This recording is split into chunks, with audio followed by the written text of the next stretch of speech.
In this episode of Finding Frequency, we embark on a journey into the world of Allegretto Vineyard Resort with its visionary creator, Doug Ayres.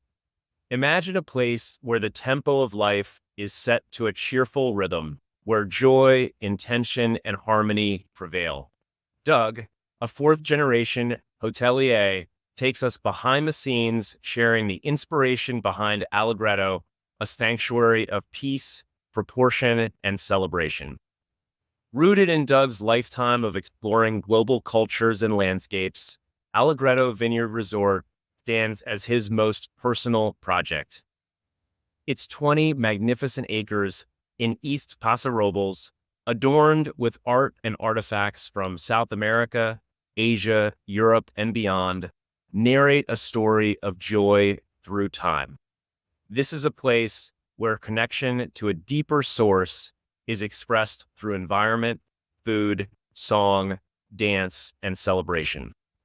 We'll explore how the ethos and spirit of Allegretto align with Frequency's vision of creating environments where people can thrive, connect, and celebrate the abundance of life.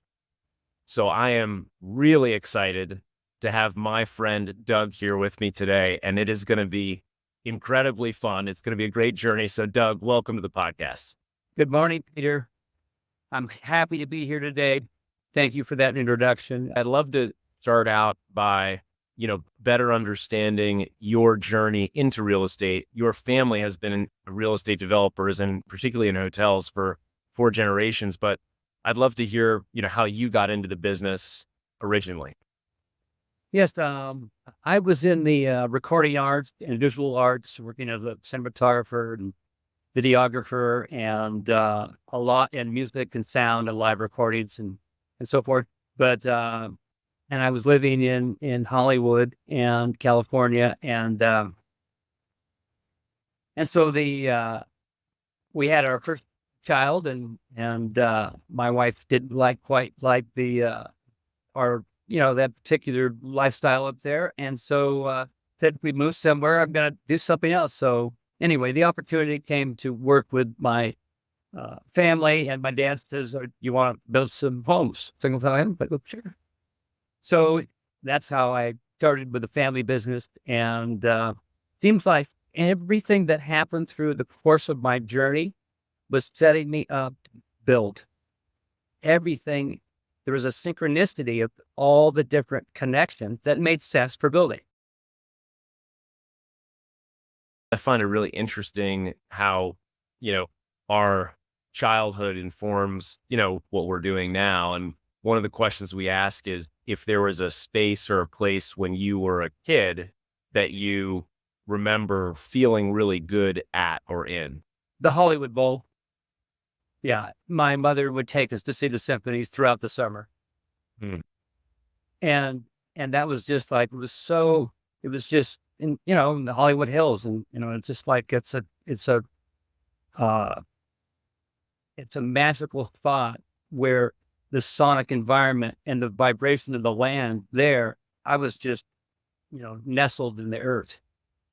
One was the Hollywood Bowl, going to sleep to symphony, classical symphonies.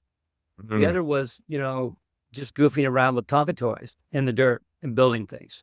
So those are the two things that I think that sparked my mind. Thanks for asking that, because I don't get that question every day. When you ask that, I have not mentioned that. I'll mention to people that I love the Hollywood Bowl is the best venue in the world, but I never connected that to how important that was in the childhood. Having picnics and family and all these things that just create a memory that gets embedded. It's like becomes part of the fabric of the soul. In 2006, there was a tragic car accident that happened. And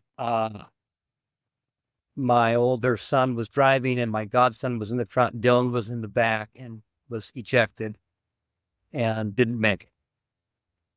That was the beginning of this whole journey of discovery, of understanding what I call, the non-physical world. This consciousness, this non-physical element is really alive. There's no death. And that event, your son's passing and all that happened around that really spurred a journey like the discovery you mentioned, that there's so much that we don't understand, that we can't see, that's trying to communicate, come through. Tell us about that journey. How did you start thinking about structuring what you were going to do and how you were going to learn and go on that, curate that journey? When a few months after, I tried to work and all back at the office, and that just wasn't working very well at all. So I finally said, like 6 months into it, I said, I'm going to have to take a break. So I told my dad, I'm taking a sabbatical. Here we have this family business. It was like the hardest thing to do is like, I got to go. And so I did it. And it was interesting that there was just a few months before that began a series of retreats, spiritual retreats, where you go into the wilderness and have, just solitude time and so forth. So I thought that I ought to continue that journey of solitude. And so I sought out to go to a monastery. I chose one off a dirt road in the desert, no electricity, in New Mexico, and went there. And that began the journey into the desert.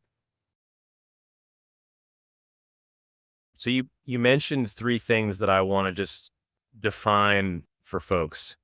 One being biogeometry, another being radiesthesia, or French radiesthesia, and then the last one, you mentioned a ratio, which I think what you're talking about is in sacred geometry, there is this kind of sacred ratio. I think it's 1.62 or something.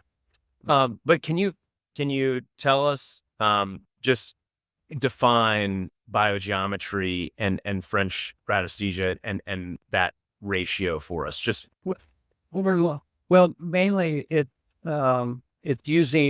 understanding what the vibrational frequencies are, the qualitative components of frequency, of lines. And by harmonizing certain frequencies, you're building a temple, an etheric temple, I call it. So, yes, we build pyramids that are physical structure. Why not build pyramids that are non-physical? Mm-hmm. People don't have to see them, but they're there doing their benefits. So that's how I would describe that. And by, the golden mean ratio is one of many ratios that can be used, but the most important thing is that whatever's used is that it has a ability for our body, our biofield, to connect to it, just like we do in nature. So we're built with divine ratio. So is everything in nature. So we take our building, use those divine ratios. And so when you're in a place, you're feeling, this is part of me. We're all part of this communication. It's communicating with me in a very harmonic way. And we all know all humans are very attuned to being in places where they feel good or not.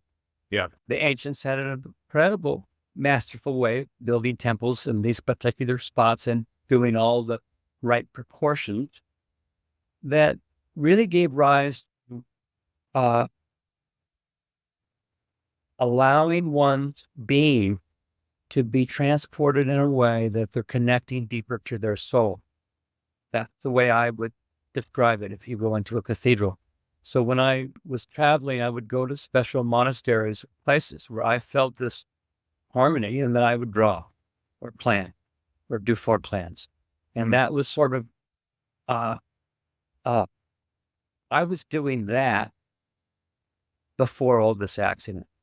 So previous hotels, I would say, I want to create a place where people, their minds are thinking differently because of the space they're in.